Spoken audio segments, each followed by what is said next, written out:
Hello, fictional. Welcome to the Fiction Series X. Today we are gonna see, what if Issei found Shirone and Kuroka when he was a child? Part 1. If you end up liking this video, please consider subscribe, so without further ado, let's get into the video. Issei stood silently on the sidewalk watching his best friend, Irina Shido, climb into the back seat of her parents' car. Her father was being transferred to England because of his work. He was an official of the Protestant church. Issei, of course, didn't understand any of this, he just knew that he was never going to see her again. Issei thought that Irina was a boy instead of a girl because they often roughhoused and explored the woods around Kuo town. They spent their time together trying to catch bugs, wrestling and wading in the creek behind the old school building, and watching the construction of the all-new private cow academy, which was going to be an elite private school for girls. Irina was openly crying while waving goodbye as the car sped away. Issei tried very hard to not cry while waving back because he believed that boys shouldn't cry. He wasn't succeeding because tears were freely flowing from eyes and dripping onto the ground. He watched until the car turned the corner and disappeared from his sight. His first grade class was going to be a lonely place when he was to start in a few weeks. On a whim, Issei decided to go back and visit his and Irina's old hideout. There was a small shelter that he and Irina built in the woods. It was a simple structure made from tree limbs and scraps of wood with a board for a roof that would keep the rain out. After a few minutes of walking, he found his hideout and discovered a kitten inside. The kitten was pure white with yellow eyes and looked like it was starving. Issei picked up the kitten, which was shivering, and cradled it against his chest. "I'm going to take you home with me, kitten," he said. "I will take care of you." The kitten looked into his eyes and saw gentleness and caring and settled into his arms and started purring. By the time he got home, the kitten was fast asleep. Issei walked slowly so he didn't disturb the kitten as he walked. When he arrived at the back door, he kicked off his shoes and walked into the kitchen. Issei's mom was a kind woman and she doted on her only son. She was cutting up vegetables while preparing lunch. Miki Haidu turned when she heard the door open. "Did you see your friend off this morning, Issei?" "Yes, mom, but more importantly, I found a starving kitten in the woods. Can we keep it?" Mrs. Haidu carefully picked up the starving kitten from Issei's arms and looked carefully. "Yes, Ice, we can keep her. We will take her to the veterinarian later, but right now she needs something to eat and drink." Mrs. Haidu handed the kitten to Issei and took some dried fish and placed it in a bowl on the floor and poured some milk into another bowl. Then Issei rubbed the kitten's head to wake her, and after she yawned and stretched, he placed her on the floor to eat. Issei thought that he heard the kitten say, "Thank you for the food," and began to eat. She tried and failed to eat daintily as a proper kitten should, but she was too hungry. Issei sat on the floor and watched the kitten eat. After the kitten finished eating, she drank some of the milk, and after licking her paws, she washed her face. She walked over to Issei after eating and climbed into his lap and fell asleep purring contentedly. "What are you going to name her, Ice?" Miki Haidu asked. Issei thought about it and finally said, "She is such a beautiful kitten and pure white, I think that I will name her Shirone." As soon as Issei said the name Shirone, the kitten opened up her eyes and looked at Issei's face, nodded and licked his hand. Then she promptly fell asleep again. "I think that she likes that name, Ice," Miki said, and somehow it fits her. Later, when it was time for bed, Issei was in his room putting on his pajamas while Shirone was lying on his bed watching him. Then he heard the sound of a cat crying at the back door. Issei ran downstairs and opened the door to find a black cat that immediately walked inside. Unknown to Issei, Shirone had followed him and upon seeing the grown cat, walked over and butted heads with the black cat. Then the cat licked Shirone on the head and looked up at Ice expectantly. "I guess that you are hungry too," Issei said. The black cat rubbed her head against Issei's leg and after walking between his legs, she sat down in front of Shirone's bowl and looked up at Issei.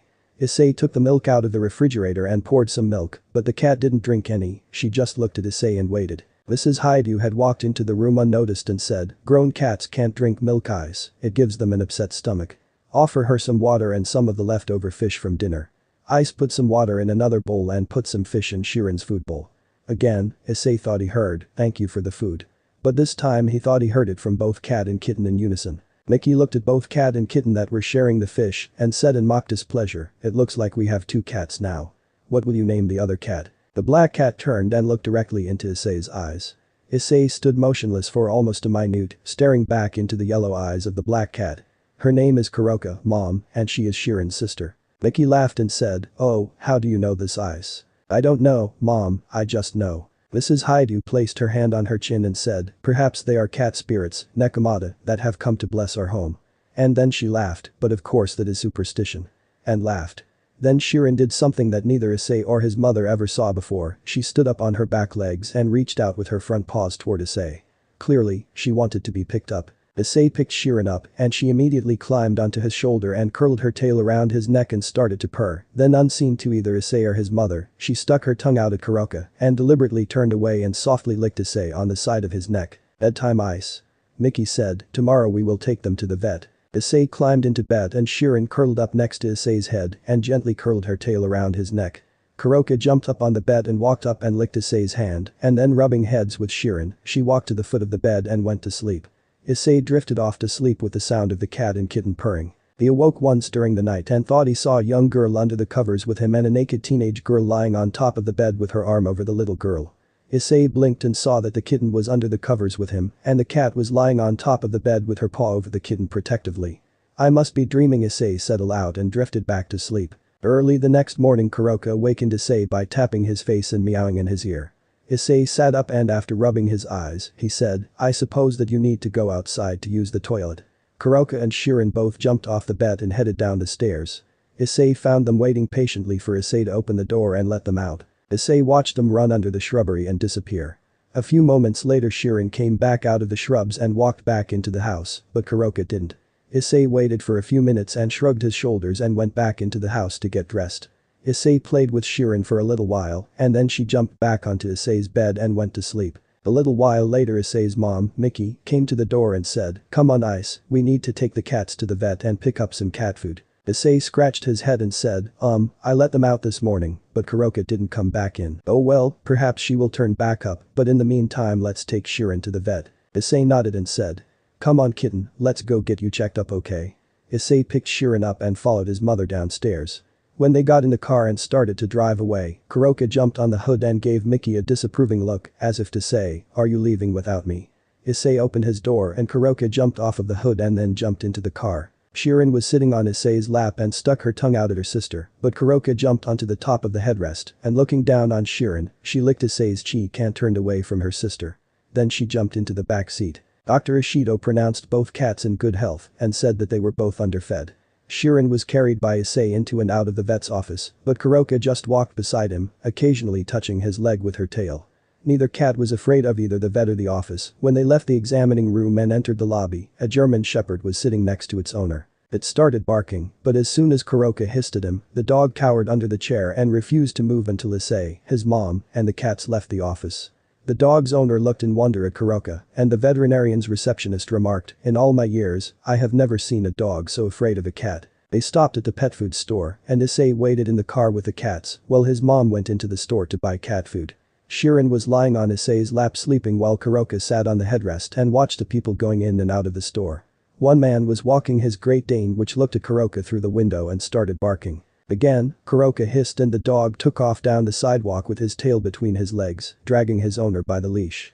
Issei looked at Kuroka and said, "You must be some terrifying cat to scare dogs like that." He wasn't expecting an answer, but Kuroka said, "You have no idea boy, but I like you, and I think I will keep you." "You can talk?"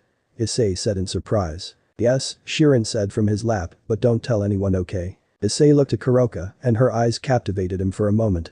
"Who would believe me if I did?" Issei answered truthfully. "Your secret is safe with me. We believe you Ice, you have an honest face." Shirone said. "Can I call you Ice?" "Yes of course." Issei said, "Nice to meet you. We are in your care." Kuroka said bowing her head.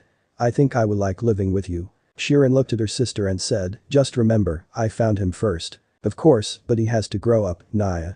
We can fight over him later, Naya." Shirone curled her tail around Issei's wrist and said firmly, "I won't lose big sister." "Perhaps oh little sister, but there is always room for one more. I won't take him away from you, and when the time comes we will share him, Naya." "That is agreed Kuroka," Shirone said, "but I am first." "Perhaps so, we will see, little one." The cats never spoke to Issei again, and after a while he decided that he had imagined it all.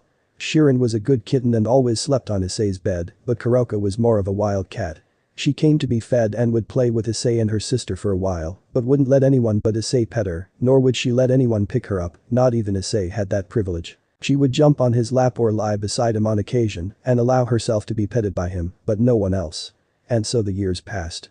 Whenever Issei left the house, Kuroka and Shirone would walk beside him, one on each side, as if they were his escorts and bodyguards. When he was at recess at school or playing sports, later as he grew, they would watch from a distance. They were always watching over him. 12 years ago, Kuroka was sitting in a tree watching Issei through the window of his elementary school classroom. Issei was sitting by the window and he was trying to pay attention in class, but occasionally he would be distracted by something outside and look out of the window. He did not see Kuroka because she did not wish to be seen. After a few minutes Shirone joined her on the branch. And she too gazed at Issei. Shirone was already falling deeply in love with Issei, even though it had only been a few months. She spent hours sitting in his lap while he studied at his desk at home. Unlike most humans, Issei was very kind and she felt a great power sleeping within him. She didn't know what that power was, but it was wild and untamed like her sister Kuroka. Shirone also felt a curse with the power, and while he studied she poured senjutsu into him using her kai to search for the curse. Kuroka spent more time indoors as she got used to the Haidu household. Miki Haidu was a kind woman, and after some time she would rub up against Miki's leg, and Miki would stop what she was doing and bend down and stroke Kuroka's jet black fur. "Good morning, Kuroka." She would say, "Would you like a treat this morning?" In addition to cat food, Miki bought dried sardines as treats for the cats. Then she would stop what she was doing and go get a sardine out of the bag in the pantry and offer it to Kuroka. Shirone would occasionally sit on Miki's lap when she sat outside watching Issei play.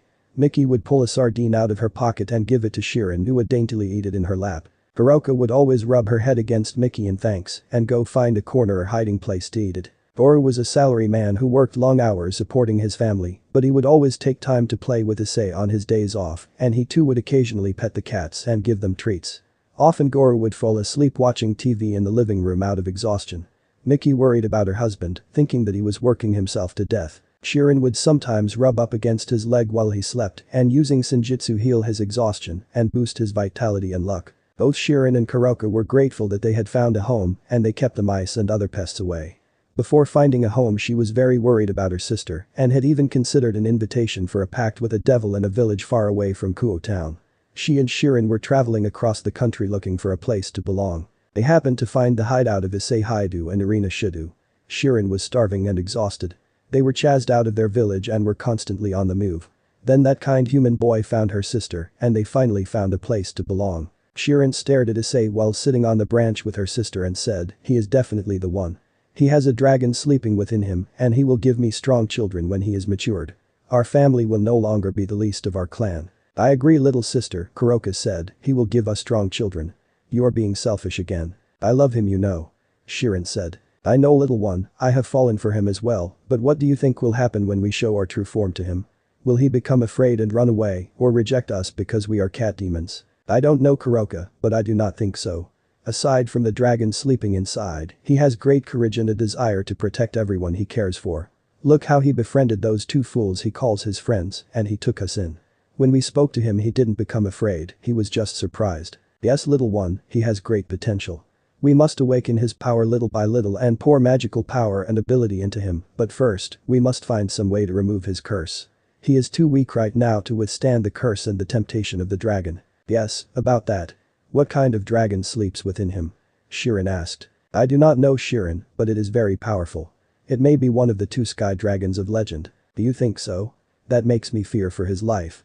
We can't let him awaken that power before the curse is gone, or he will drown in its power and die after killing everything around him. That includes us, dear sister." Kuroka said, "Do you think either of us could stand a chance against his power if it is turned against us?" "No. I know that there are very few beings that can stand against someone that drowns in the power of a dragon." "It is decided then. Tonight when he sleeps we will find out which dragon sleeps within him and then we will find a way to release its curse." Later while the house slept, the two Nekomata changed to their true forms. One a 16-year-old beautiful human-looking girl with 2 tails and a 4-year-old child with 1 tail. They both had cat ears and sharp teeth. They went into the bathroom and rinsed each other with water and performed a purification ritual. Then Kuroka cast a spell on the house to ensure that no one awoke until they were finished. Then they went into Issei's bedroom and pulled back the bed covers, then they gently removed Issei's clothes, and Kuroka picked Issei up and cradled him in her arms and knelt on the floor. Then she held him lovingly against her chest, his face between her breasts. Then Shirone knelt in front of Kuroka and hugged him from behind, her bare breasts against his back. Then they both using their kai they dove into Issei's consciousness. They went through his memories both good and bad, his joys and sadness, his courage and fear. Deep in his subconscious they found a red aura. It was the aura of the dragon. They touched the dragon's mind and found anger, hatred, pain and regret, but those emotions were not the emotions of the dragon. They were the shadows of former hosts that drowned in the dragon's power. They were lined up in rows sitting and not speaking, they just kept chanting Juggernaut Drive. Over and over. They kept searching through the past possessors, and then they found the spirit of a woman who was different than all of the others. She wasn't chanting, and her mind just held sadness and regret. The girl was only 18 when she died and was trapped within the aura of the dragon. Kuroka spoke to the girl, "Hello, nice to meet you, I am Kuroka of the least clan of Nekomata. Can you tell me your name?" The girl focused on Kuroka and Shirone and said, "I am Elsha." Then she said, "You are not a wielder of drag, how did you find this place?" Kuroka said, "We are trying to lift a curse from a young boy whom we love. We only see death, destruction and sadness in his future, and we have bound ourselves to him." Then Shirone spoke. "We see sadness and regret in you. We only see anger, death and despair from the other souls here. What is this place?" Then another voice interrupted. It was powerful and ancient. "I am Drag the Welsh Dragon. This place is a sacred gear that has my soul sealed. People fated to possess me do not have happy lives. Long ago I started a fight with my rival Albion the Vanishing Dragon. Our battle took place in the middle of a war between the three great powers of Christianity, God and his angels, Satan and his devils, and Azazel and his fallen angels, that had earlier split from God. Our battle was so fierce that it threatened to destroy this dimension and this world. The three great powers called a truce to battle us. Many from all three sides died fighting against us, but in the end we were defeated and our bodies were destroyed, while our souls and powers were sealed in sacred gears. Humans are born into this world who are possessed by our sacred gears, and upon awakening our powers they battle each other, drowning in rage that destroys their life force as they activate Juggernaut Drive in order to defeat each other. Our battle was stupid, and our curses have been placed upon everyone born with our sacred gear sealed inside. Unfortunately, the young boy you love is soon going to suffer the same fate." Then Elsha spoke, "The possessors of Drag and Albion do not live happy lives. And we usually die young, we are but shadows of our past souls trapped forever within this hell of our own making within Drag's consciousness. We all yearn to be free of this curse, but for that to happen this current possessor must break the curse for all of our sake. For my sake also," Drag said, "I grow weary of the endless cycle of death and destruction. But once my power becomes known to my possessor, they seek more and more of it until it seduces them, and they destroy themselves." "What if Elsha spoke for you, Drag?" Shirone asked. "Perhaps when he begins to awaken his power, we Nekomata and Elsha can guide him to the path of protection rather than destruction." "That is a good plan," Drag said enthusiastically. "Would you agree to train the new Sekiryyuuei, Elsha?" "Yes, Drag, with all my heart I will work hard to train Issei Haidu to the path of protection." Then Drag said to Kuroka and Shirone, "You Nekomata have the power to purify spirits, can you also suppress them?" "Yes, with your permission, we will put every former possessor except Elsha to sleep." Drag and Elsha both nodded and Kuroka, Shirone and Elsha took hands and concentrated. Kuroka and Shirone put all of their kai onto one spell that was blessed by Drag and acknowledged by Elsha, who said, "I will aid with whatever power you require." Then all four said in unison, "Sleep." Without exception every soul pf the past possessors other than Elsa fell into a dreamless sleep. The chanting stopped and their tortured faces relaxed into peaceful expressions. The next morning Miki Haidu found her son on the floor naked, the two cats were nestled against his chest. They were also asleep. "Wake up, Ice. It is time for school," she said, but Issei didn't move, she touched his forehead and felt a fever. Then she gently moved the two cats who also didn't awaken and placed him in bed and dressed him. Then she covered him up and after thinking about it for a moment she picked up each cat and placed them on the bed. It was the first time anyone had ever picked up Kuroka, but Kuroka only briefly opened her eyes and she snuggled up against Issei and went back to sleep. Shirone awoke long enough to crawl under the covers and turned around placing her chin on Issei's neck and went back to sleep. Miki kissed Issei on the forehead and closed the door behind her as she left the room. "I will check on him later, if his fever doesn't go down, or if he doesn't wake up soon, I will take him to the doctor. He must have had many bad dreams to have taken off his clothes and ended up on the floor," she said to herself, but the cats were good kitties and kept him warm. 5 years ago, Issei awoke and realized that both cats were not in his room. After he dressed for school, he found a note on his desk. It was written in perfect hiragana with a quill pen, the letters were perfect and beautiful. The note was a work of art and calligraphy. The note read, "Thank you for caring for us for these past years, it is time for us to reveal our true nature to you. We both love you and we want to be with you always, your life is in danger, and we wish to not only protect you, but allow you to protect not only us, but everyone you care about. We will be waiting where you first found my dear sister when she was cold and starving. We will be waiting for you. Kuroka." Issei pondered the letter and decided that it was not a joke. He had been dreaming every night for years that he was training to be a dragon. In his dream, he could fly, breath fire and fire magical energy while wearing red armor. In his dream, he was being encouraged and trained by a beautiful blonde-haired woman, and both Kuroka and Shirone watched over him, and he could feel them pour magical energy into him. Issei dressed and quietly left the house. It took him a few minutes to reach his old hideout, but now it was hidden in a thick mist. He felt pressure that he knew unconsciously was meant to keep uninvited guests away and to keep what was hidden in the mist secret.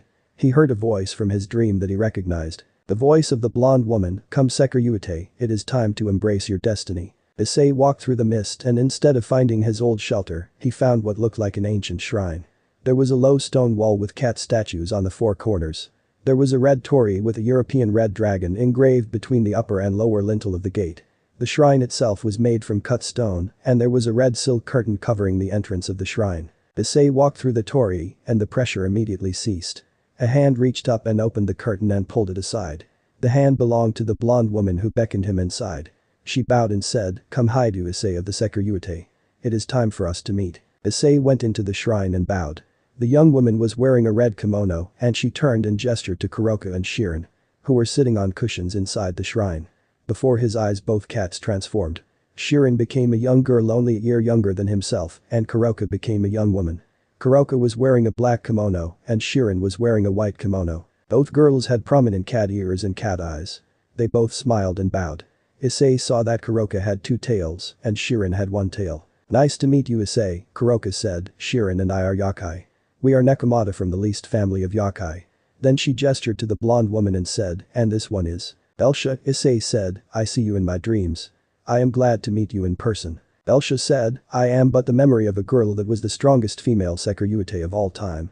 You will only be able to see me in this space. What is a Sekiryyuuei? You called me that before and I do not know what that is." Then a voice spoke from his left hand and he saw in his mind a tremendous red dragon speaking the words. "I am Drake Ghosh. I am the Welsh dragon and one of the twin sky dragons. I am the Sekiryyuuei, the red dragon emperor, and you also, as the one who possesses me is also the Sekiryyuuei." Issei was silent for a moment and said, "Nice to meet you Drake." Then Elsha said, "It is time to begin your training for real, Issei. You have trained in your subconsciousness for years, now you must train with your physical body. I want you to put on your gauntlet." "How?" Issei asked. "Put out your left arm and concentrate your power." Issei did as he was asked and to his surprise a red gauntlet appeared over his hand and forearm. There was a green jewel in the back of his palm. The gauntlet was made out of red metal and resembled a dragon arm, hand and claw. Elsha said, "Just think about this power and it will appear again. It is called boosted gear and it will double your power every few seconds when you say the word boost. Try it, boost." Issei felt stronger. "Boost," he said again. Then Kuroka said, "This temple is in a separate space from our world. It is where you will train your body and mind to handle your sacred gear." "Sacred gear?" Issei asked. "Yes, my spirit is held within the sacred gear called boosted gear." Drake answered. "It is one of the 12 Longinus tools that can destroy even gods. There are two more forms of my sacred gear, Scale Mail, which is the balance breaker, and another form which I will not name because it will destroy you if you ever activate it. It is a cursed form," Elsha said sadly. "When activated, it destroys the possessor of Drake by using up our life force. It is the curse of the Sekiryyuuei." Kuroka said, "A curse that we are going to help you lift. You can train in this space Issei." Elsha said. "Think of it as another dimension. It is actually bigger on the inside than the outside. In here you can learn to fly and you can learn to fight." Issei looked and realized that he was standing on a hill with a green valley spread out before him. There were mountains in the distance. He turned and looked another direction and he saw a beach leading to an ocean that filled the horizon. "This is where you will train," said Elsha, "and first you are going to learn how to fight." "Who am I going to fight?" Issei asked. "Me." Shirone said. "Me." Kuroka said. "Me." Elsha said. "And eventually me." Drake said. "First you are going to learn close combat, karate and boxing," said Shirone. "Then you are going to learn senjutsu and tauki," said Kuroka. "How to use scale mail and fire dragon shot," said Elsha. "And how to fly and breathe fire," said Drake. "When are we going to start?" Issei asked. "Now," said Shirone and punched Issei in the stomach. "You need to learn to block and counter-strike." For the next hour Issei trained with Shirone. Little by little he began to pick up on her moves and was able to block some of her strikes and he even managed to kick her in the face once. Kuroka burst out laughing as her sister was knocked on her ass. Shirone stood up and bowed. "Very good Ice, let's stop for now." For the next month Issei learned karate and kickboxing. Every day after school Issei and the two cats left his house and walked into the woods. As soon as they entered the training space within the shrine Shirone and her sister would transform to their Nekomata forms and Elsha would appear.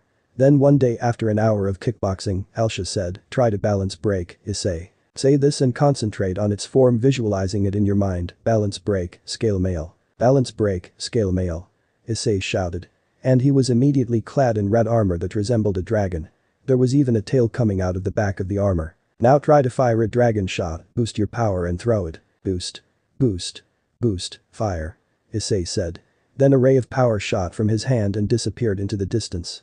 Then Issei's armor disappeared and he fell to the ground exhausted. Shirone ran to Issei and held him.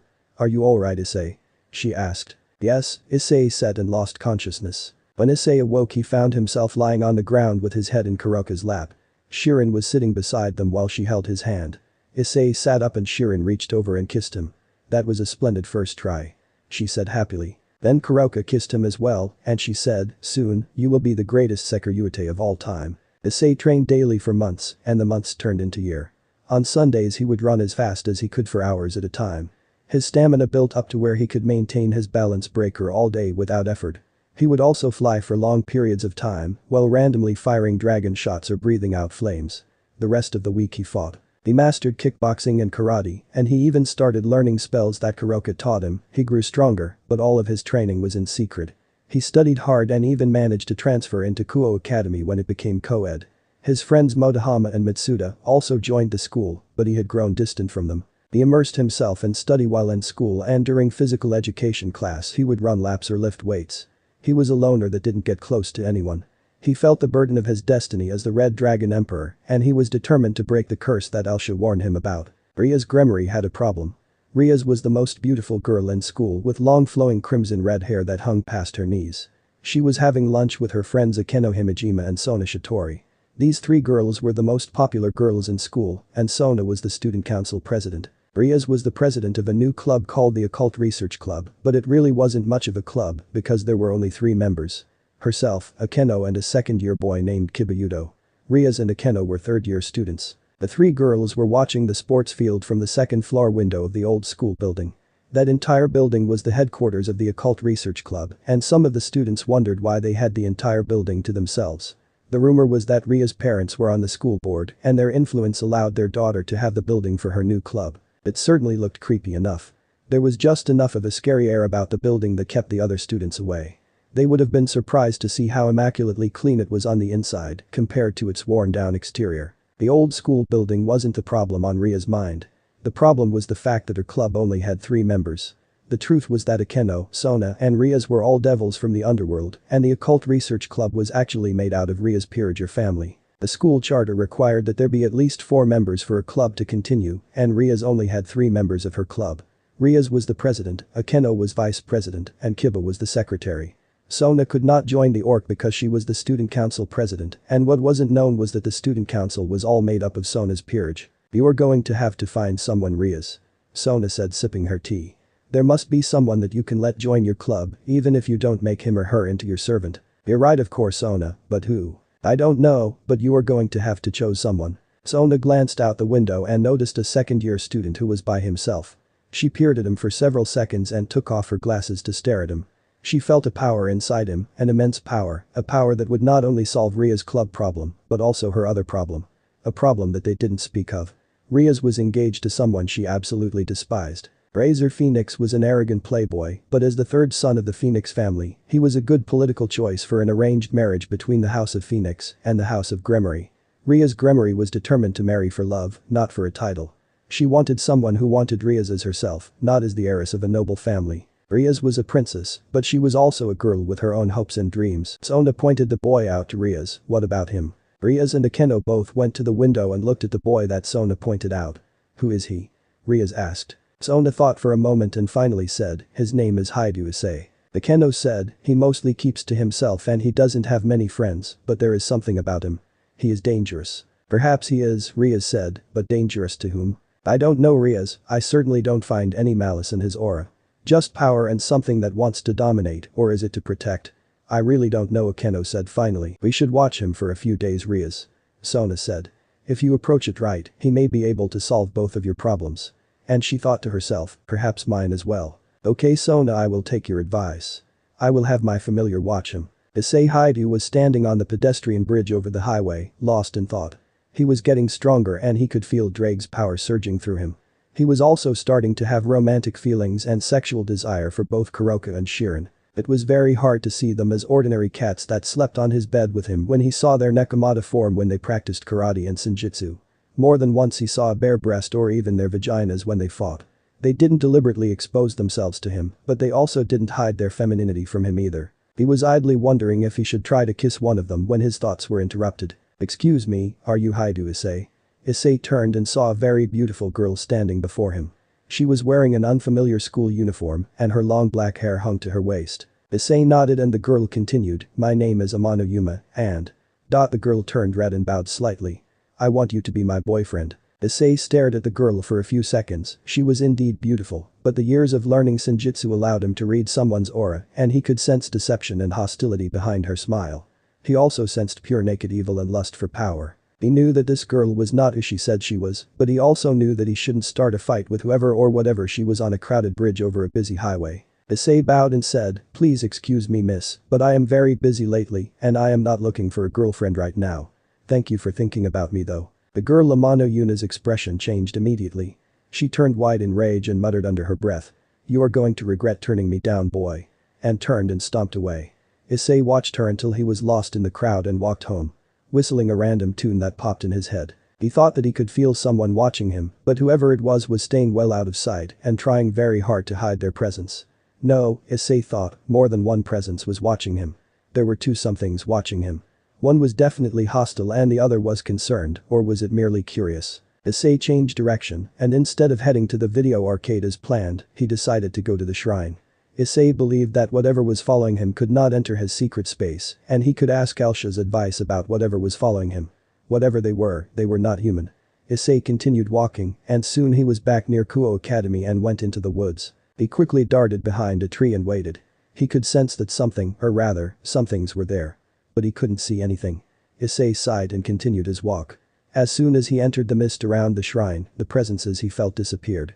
As he thought, nothing uninvited could enter. Issei entered the shrine through the gate and was immediately transported to the other space. He found Elsha sitting on the ground, leaning up against an enormous tree watching the sunset. Issei sat beside her and leaned up against the tree as well. Before Issei could speak, Elsha said, "It is really beautiful her eyes. I am glad that I can be in this space." Issei momentarily forgot about being followed and also watched the sunset for a few minutes. Elsha reached over and squeezed his hand. "I am jealous of Kuroka and Shirone, you know," she said. "Oh? Yes. They can leave here and go home with you. I can only physically manifest in this space. Whenever you are anywhere else, I can only watch you from within the sacred gear." Then Elsha paused, "They love you Issei. Kuroka and Shirone both love you deeply and I am jealous." "Why?" Issei asked. "Well, to tell you the truth, I also love you Issei. I told you once before that we possessors of Drake never lived happy lives. We, me included, were too interested in gaining power to enjoy life. I never took a lover Issei. I was too drunk with my own power to see men as anything but something weak that needed to be dominated and destroyed if they got in my way. But you are different. You only want to protect life. You, despite awakening your power at such a young age, never once hurt or tried to take advantage of anyone. That is an admirable trait Ice, and it is incredibly rare in people who wield power. Thank you Elsha, that really means a lot to me, but you know that it is because of you, Kuroka and Shirone. You're kind and patient with me." "You're wrong, Issei Haidu. It is your kindness and gentleness that has affected us. Nekomata are wild yokai that take what they want and use people for their own purposes, and I was a battle maniac that preferred power over everything else. But you tamed the wild yokai, and you tamed this battle maniac. That is why we all love you. You are genuinely a good man Issei Haidu." "I don't know what to say," Issei said looking into Elsha's eyes. "Don't say anything Ice, instead make love to me." And then Elsha grabbed him in a fierce hug and kissed him. Issei was surprised and at first he wanted to resist, but in the end, he wanted her just as much as she wanted him. "To tell you the truth Elsha, I love you too. Is it wrong to love a ghost Issei? That doesn't matter. All that matters is this moment. I want to make love to you as well, but I have to warn you. I am a virgin and I never even kissed a girl before." Elsha laughed, it was a happy musical laugh. "That makes me happy Issei, you are the first boy that I have ever kissed before and I don't know how to make love either, but people have been figuring out how for thousands of years. Let's give it our best effort." They embraced and kissed and then they began helping each other undress. Elsha unbuttoned Issei's shirt and unzipped his pants. Issei untied Elsha's kimono and opened it up. Elsha wore a simple loincloth and no bra. Issei wore boxer shorts, but soon they were both naked and making love with passion and care under a gradually darkening sky. Unnoticed Kuroka and Shirone crept into the shrine, and upon entering the other space they saw Issei and Elsha in the throes of passion. They both sat down and watched. Neither wanted to interrupt them, but also neither wanted to turn away and not watch. After they finished, Issei and Elsha cuddled together as their passion ebbed and their skin became chilled in the night air. Finally Issei noticed Shirone and Kuroka sitting a little bit away from them, still in their cat forms. Issei became embarrassed and started to get dressed, while Elsha just smiled at both of them and winked, as if to say, "I betted him first." Shirone and Kuroka silently acknowledged Elsha's victory, and they both transformed to their Nekomata forms, but this time they were both naked. Kuroka clasped her hands behind her head and arched her back.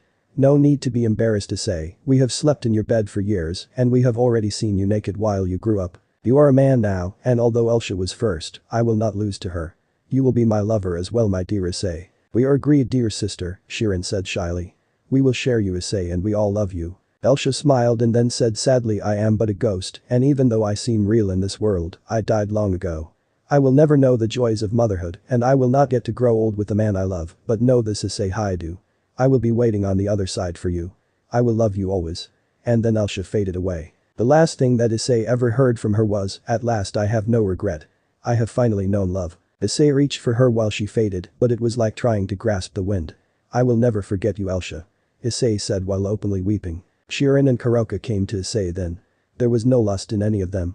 They just huddled together for a long time while they also mourned Elsha's departure.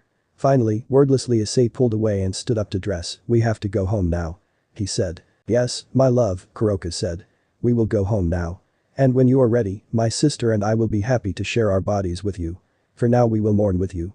Then both of the Nekomata sisters stood up and changed their appearance to that of human girls. Shirone again appeared to be just a year younger than Issei and Kuroka as a young woman. They were wearing contemporary clothes and they walked hand in hand out of the temple and through the mist. Rias familiar watched the exchange between Issei and the girl Amano Yuma. She was a bat familiar that could take the form of a young woman. She narrowed her eyes when she looked at Yuma because she could sense that this girl was not human, and in fact she was a fallen angel. She followed Issei until he entered a barrier in the woods that she could not penetrate. She could tell that the barrier was a safe space for Issei and was not worried. But she also knew that Issei was also being followed by the fallen angel. She knew that the fallen angel did not detect her. In her arrogance, the fallen did not even try to notice if there was any other presences. She was a mid-level fallen, and she could kill Rias familiar, but she really wasn't a danger to her master, Rias, who was a high-class devil with considerable, if imperfect, power of destruction. She could totally annihilate anything or anyone with a lesser power. Her power of destruction was great, but it was nothing compared to the power of her older brother, Serzich's, who among even high-class devils was a transcendent being. It was his power and leadership that ended the Devil's Civil War after the end of the War of the Three Great Powers. He along with his wife and queen, Grafia Lucifuge, Serafal Citri, Ajuka Astaroth and Fabian Glaciolabilis, put down the old Satan faction that wished to continue fighting against the angels and fallen angels. Serzich's, Serafal, Ajuka and Fabian became the four Mau who ruled the devils, not by birthright, but by the results of their power and leadership. They abandoned their family titles and took on the names of the Mau that were defeated and killed in the Great War. Serzich's Lucifer, Serafal Leviathan, Ajuka Beelzebub and Fabian Asmodeus.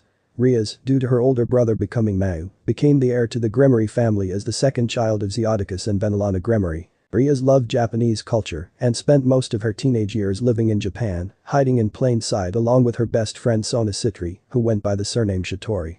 Sona also happened to be the younger sister of the Mau, Serafal Leviathan. Together they ruled the territory of Japan where Kuo Town existed. The small magic circle Rias familiar, Shinku, Scarlet, informed her master of the presence of the fallen that was following Issei. And Rias in turn informed her friend Sona. Sona, a fallen angel, has penetrated our territory and made contact with Issei Haidu. According to Shinku, she assumed the form of a human and tried to ask him for a date. She possibly wanted to get him alone and reveal herself to him, but he turned him down. She became furious and immediately followed him until he entered a barrier. When she could not get past the barrier, she became more furious and teleported away. "I fear that she intends to harm him." Sona asked, "A barrier?" "Yes. Apparently there is a barrier around an area behind my base that I wasn't aware of until now. It isn't made by devil magic. I am unfamiliar what kind of barrier it is, but my queen Akeno believes that it was made by Yakai." "Interesting, so Haidu is familiar with Yakai. There is certainly more to him than meets the eye." "Yes, Sona, but more importantly, I fear for Haidu's safety. If there is one fallen angel in our territory, there is bound to be more. Just because the Governor General sued for peace, that doesn't mean that all fallen are satisfied. Agreed Rias, my sister has heard rumors that Kokabiel may be causing problems behind the scenes. Yes Sona, Rias replied thoughtfully, I will inform the Devil King about our suspicions, but in the meantime we need to watch Haidu full time until the fallen angels make their move. Okay Rias, we are in agreement, I will have Tsubaki go immediately to the Haidu house and take the first watch. She paused and then smiled, and Rias, it is okay for you to call Surziches by his first name. He is your big brother after all. Yes Sona, and your sister cosplays as a magical girl despite being one of the 4 Mau, but we still must follow decorum in matters that affect our territory and the human world. Sona laughed bitterly and said, okay, you got me Rias. Let me contact my queen. Goodbye. And closed the conversational magic circle. Then she immediately contacted her queen, Tsubaki Shinra, who was also the vice president of the student council at Kuo Academy. Tsubaki, go to the Haidu house and introduce yourself to his parents. There is a fallen stalking Haidu Issei. Tell them that he is requested by the student council to appear in our office tomorrow morning and stay there until he gets home. Shinku, Ria's familiar is shadowing Haidu. Inform me when he gets home and we and the Gremory peerage will guard Haidu and his family until the fallen angels make their move. Raynare was furious. She was a mid-level fallen angel and she was both proud and very vain about her appearance. She had been given orders to follow a certain human by Azazel and to determine if he possessed a sacred gear and if so, to find out what type of sacred gear he possessed. Raynare decided that the best way to find out would be to pose as a human girl and to ask him out on a date. It was simply too much of a bother to capture the human, so she decided to simply murder him after toying with him for a few hours. She had it all planned out. She picked the name Yuma because she was going to murder him at sunset on the day of their date. Raynare saw the human and because he didn't look very attractive she decided that he was a virgin and she even thought about taking his virginity and just as he climaxed, she would stab him in the heart. But instead this human, this repulsive insect, had the audacity to reject her. She wasn't just going to simply murder him, she was going to torture him. She would skin him alive and take great effort to prolong his agony as much as possible. She was going to rip off his fingernails and gouge out his eyes.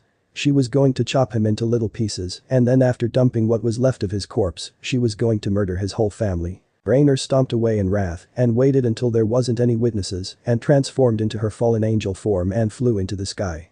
Then she hid her presence and started following Issei Haidu. She was being patient, she was savoring her plan for revenge and thinking about how much she would enjoy murdering this filthy human. No, she decided, she wouldn't just murder him, first she would rape him and then humiliate him. She would bring his desire to a fever pitch and then start to torture him just before he climaxed. His desire would turn to fear and pain. Raynare was getting aroused just thinking about her new plan. Yes, that was the best. She would use him as a sex toy and then torture him. She would make him die in regret and despair. As soon as Issei entered the woods, Raynare felt resistance. There was a barrier on the woods. No, there were 2 barriers. One was a barrier made by those accursed beings known as devils. Raynare knew that she was operating within a territory controlled by devils and she was very careful to hide her presence from the devils that she knew hid within this town. The first barrier was around the base of operations for the devils, but there was a second barrier hidden within the first, a barrier created by beings that she was not familiar with. This barrier was made by yakai, spirits of Japanese folklore, and it was hidden even from the devils. Raynare could not pass the first barrier without alerting the devils in this town, and she certainly could not enter the second barrier. Raynare wasn't about to get involved with the devils, not by herself, and she certainly wasn't going to antagonize the yakai that were an unknown quantity. Raynare teleported away. She would go to his house tonight, capture her prey, and then force him to watch as she murdered his family.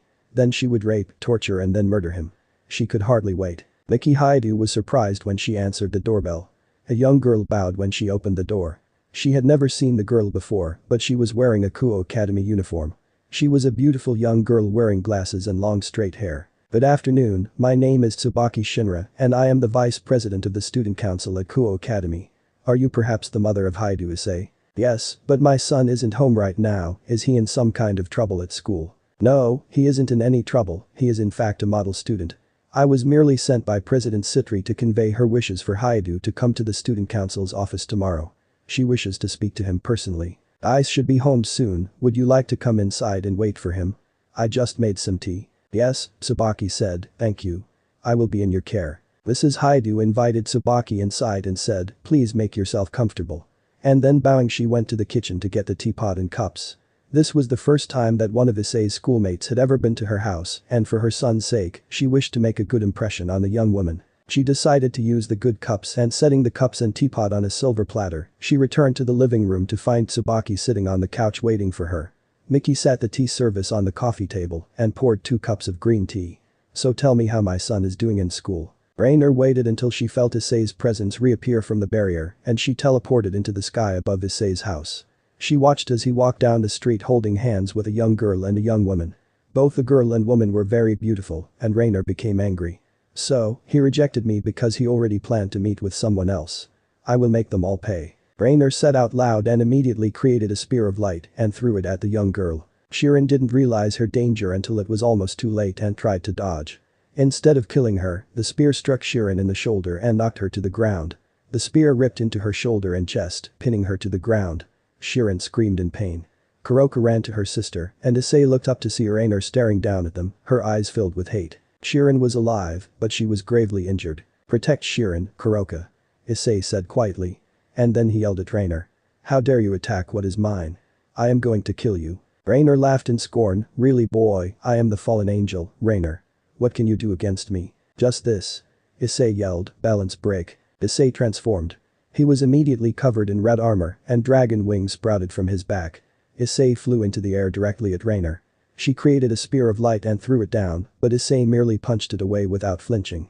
There was no thought of technique, he was just filled with rage. Before Raynare could react, Issei reached her and grabbed her by one of her wings and threw her to the ground. Raynare crashed into the road directly in front of Issei's house, making a crater in the ground. Raynare's wing was broken, but she was still ready to fight. What the hell are you? She yelled at Issei. I am Issei Sekiryyuuei, the Sekiryyuuei and I am your enemy. Raynare turned and summoning a spear of light she threw it at Issei's house. Then watch your family die. There was a loud explosion as the house was destroyed. Mom. Issei yelled in horror. Raynare stood up creating another spear of light. I have killed your family and now I am going to kill you. She said. You surprised me once but it won't happen again. Issei said, you are wrong, you are going to die. Then Issei took a deep breath and exhaled fire. Before Raynare could do anything she was burned to ash. Issei then landed on the ground beside Kuroka and fell to his knees crying. His armor disappeared and he was just a boy lost in grief. Kuroka reached out and grabbed Issei hugging both him and Shirone. Shirone opened her eyes and reached out to touch Issei on the face. The 3 of them huddled together.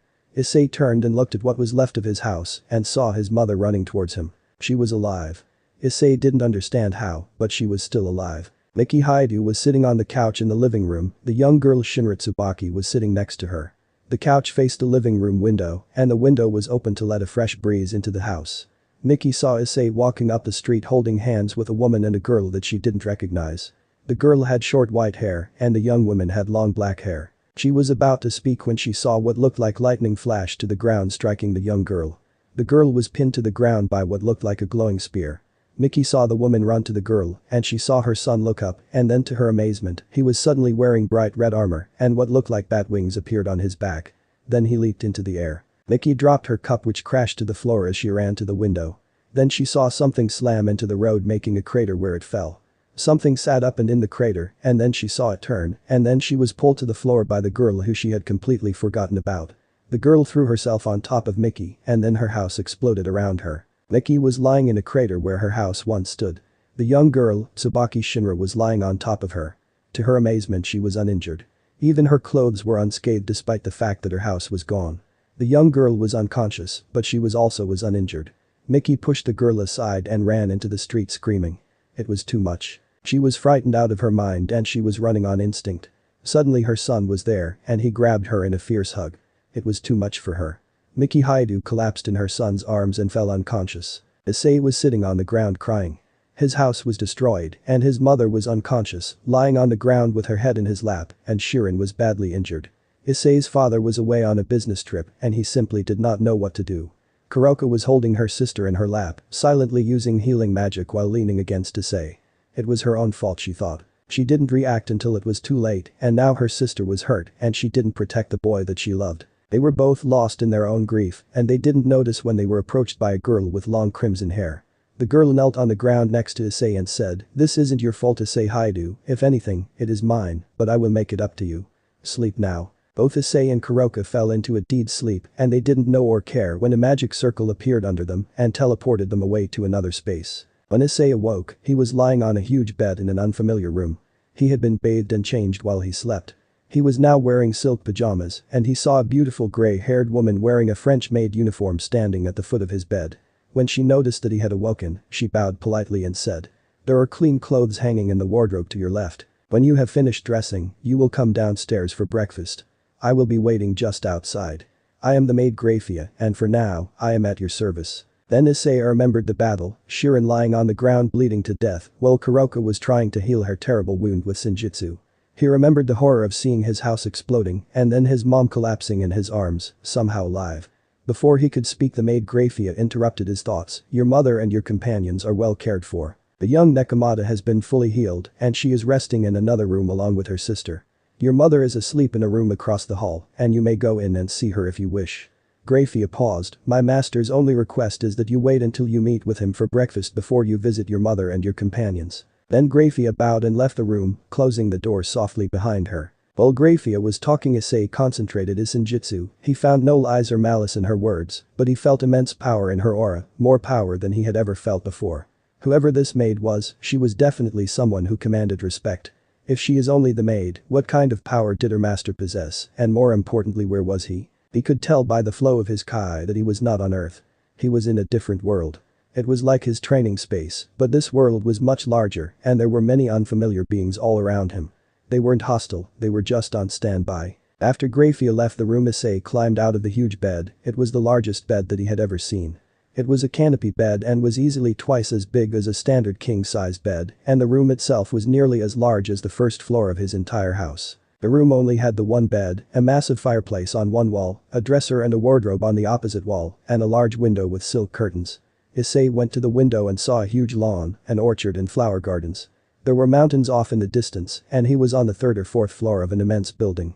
The only thing different was the sky. It was purple. Issei turned away from the window and faced the bed. There was a life-size picture of a young man with red hair and a beard holding hands with a young woman with brown hair. Standing between them was a young girl who appeared to be only 2 years old with red hair. The portrait was an oil painting, but it was very lifelike. It looked almost like a photograph. Issei turned from the window and went over to the wardrobe to find a very expensive-looking suit and shirt hanging on a hook on the front of the wardrobe. The suit was black and white pinstriped, and the shirt was white. They were all made of silk. On top of the dresser was Issei's boxer shorts, newly washed, and black socks. Next to the socks was a box containing highly polished black dress shoes and a crimson-colored silk tie. Clearly, these clothes were meant for Issei, but he had never worn formal attire in his life. Issei had expected the clothes to fit, but he was pleasantly surprised to find that not only did they fit, they were tailor-made to his exact measurements. Issei dressed quickly, but he couldn't tie his tie. He had never worn one other than the clip-on tie that he wore to his middle school graduation ceremony, and this was not a clip-on tie. Not knowing what else to do, he buttoned the shirt and put on the jacket, and then he carefully folded the tie and placed it back on the dresser.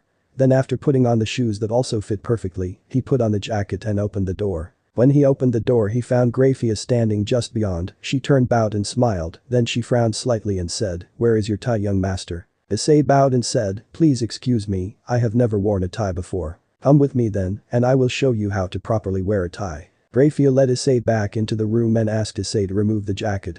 Then she hung the jacket back on the hanger and picked the tie up off of the dresser. "Allow me to show you. This is called the four-handed knot. It is suitable for all formal occasions." Then she expertly tied the tie and upon completion, she took the jacket and helped Issei put it on.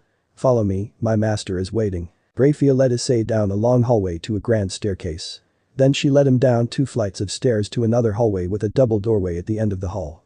There were 2 maids, one on each side of the doors, and they opened the doors as Issei and Grafia approached. They both bowed wordlessly as Grafia led Issei through the doorway and closed the doors behind them. Inside was a very large dining room with seating for 50 people. Instead, there were 3 people seated at the head of the table with a 4th and 5th place setting. There were maids behind 4 of the 5 chairs. Issei immediately recognized the man at the head of the table. He was the man in the painting in the bedroom. To his right sat the woman also from the painting, clearly his wife, and to his left sat a young woman. She was the young girl from the painting, but she was now a young woman, perhaps 18 years old. When Issei entered the room, they all rose and bowed. Then the man at the head of the table spoke. "Nice to meet you, Haidu Issei. My name is Theodicus Gremory, this is my wife Enelana, and this is my daughter Rias. I am sure you have many questions which will be answered presently. Please sit down. Breakfast will be served as soon as my son arrives." Issei was directed to sit directly across from the young woman Rias. He thought that he recognized her, and finally he realized that he had seen her at his own school. She was his upperclassman and one of the two idols of his school. Rias smiled at him and said, "Nice to finally meet you, Issei." "Nice to meet all of you," Issei said, bowing deeply. He had suddenly realized that he was among royalty. This wasn't just a big house or a mansion, he was in an ancient castle, and this man Zeodicus was a king of his domain. Then Issei stammered in embarrassment, "Your Majesty," he said finally. All of these people were incredibly powerful, even Rias, who he recognized from his school. He could sense their power through their aura, but there was no hostility, only concern and friendship. Zeodicus laughed and said, "Be at ease, Issei. I am no king, although I am what you might call a lord. Please sit down and have breakfast." Zeodicus sat, but Venelana and Rias remained standing. Issei quickly took the hint and sat as well, the maid behind him only slightly pushed the chair to the table as Issei sat. Then Venelana and Rias also sat. Graphia walked from beside Issei to stand behind Zeodicus. She nodded and a maid standing by a different door opened the door, and 3 men dressed as chefs entered through the doorway and brought 3 silver platters. One platter held meats and cheeses, another held breads and rolls, and the third held different kinds of fruit. 2 maids followed carrying pitchers of juice and a silver platter, holding both a pot of coffee and a pot of green tea. They were all sat on the table, and after the chefs departed, the maids picked up the plates and began serving the dishes. The maid behind Issei asked, "What would you prefer?" "We have beef, bacon, and fowl, and we have both sweet breads and savory breads with butter, strawberries, blueberries, grapes and apples and coffee or tea. We can also serve you eggs if you prefer." "What about my mother and my friends?" Issei said, bowing. "I mean no disrespect, but why aren't they here?" The door at the end of the room opened and another man entered, a tall man with long red hair and wearing an elaborate robe over his suit. Everyone at the table stood and all of the maids knelt and bowed. Then Zeodicus, Venelana and Rias also knelt and bowed. Issei automatically copied them and he also bowed. The man sighed slightly and said, "Father, mother, Rias, I have told you not to bow when we are in private. Please sit." The tall man walked over and seated himself next to Ria's chair, and everyone stood and allowed themselves to be seated by the maids, and the maid Graphia went and stood behind the newcomer. Another maid entered from the kitchen and stood behind Zeodicus. Issei sat and the tall man in the robe looked at him. "Your mother and companions will join us after we talk. I have a proposition for you, Issei. My name is Serziches, may I call you Issei?" End of the part 1. So how was this story? I hope you like it. And if you like it, share this story with your friends and like the video too. And don't forget to subscribe our channel for daily awesome fanfiction. Okay, it's time for me to go. Bye bye.